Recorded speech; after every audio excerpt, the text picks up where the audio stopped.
Well, I'm not sure how much sound you're going to get from this microphone because it's very windy here today, but we're at Santa Pod basically to try and see if this clutch has been fixed, and also just to see if anything else is wrong with it, and to have a good day.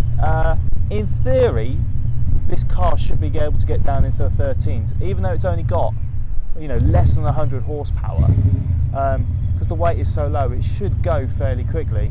If we can get anywhere near the 13s, I'll be very, very pleased.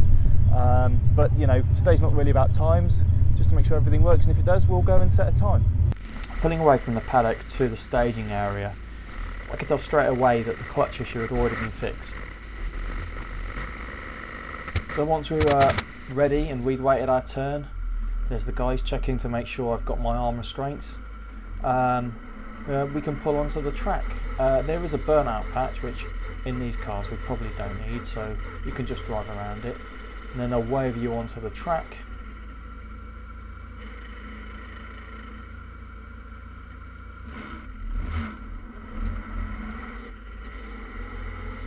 And then you can pull into the staging area, so you just pull up, you've got one light and then two lights, and then you're set and you wait for your competitor, and then you just floor it and go.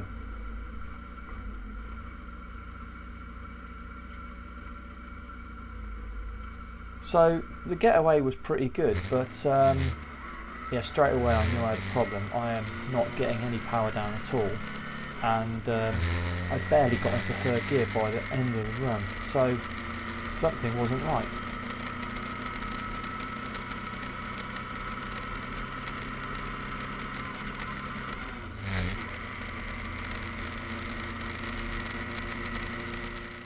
As you can tell, the wind noise was very bad, so I'm going to voice over, but essentially the carburettor wasn't really opening because the throttle adjustment had changed at some point. This throttle isn't really fully opening at all. Get to the pedal. So yeah, we need to adjust that so we got more opening. Again, driving down to the staging area, I could tell the engine was now working properly, so let's enjoy this run.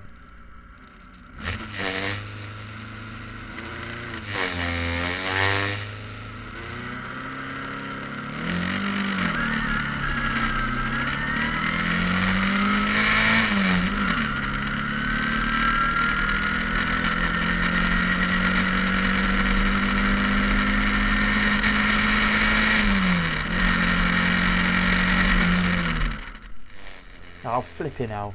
So I lose a major piece of bodywork right as I cross the line. I kind of already slowed down anyway because I could see it pulling up. If you want to know, I did 77 miles an hour crossing the line with a time of 16.1 seconds. You can definitely do a lot better, but I think that might be it for today. It does look like at the back you can see sort of the bodywork clattered it on the way back through. Well, the marshals have just delivered back the bodywork, and it's actually fared pretty well. So it seems it's just gone for a fly. It actually looks pretty much undamaged. But look at the springs. Body's pit springs have completely stretched off, and yeah, they were not going to hold that on apparently. That was way too much for it. Yeah, it's all looking good. The mirrors are a bit skew-whiff, but they haven't broken. I might need some readjusting, but I just need to think of another method to put it on, and we should be good. But it has survived, which is good to note.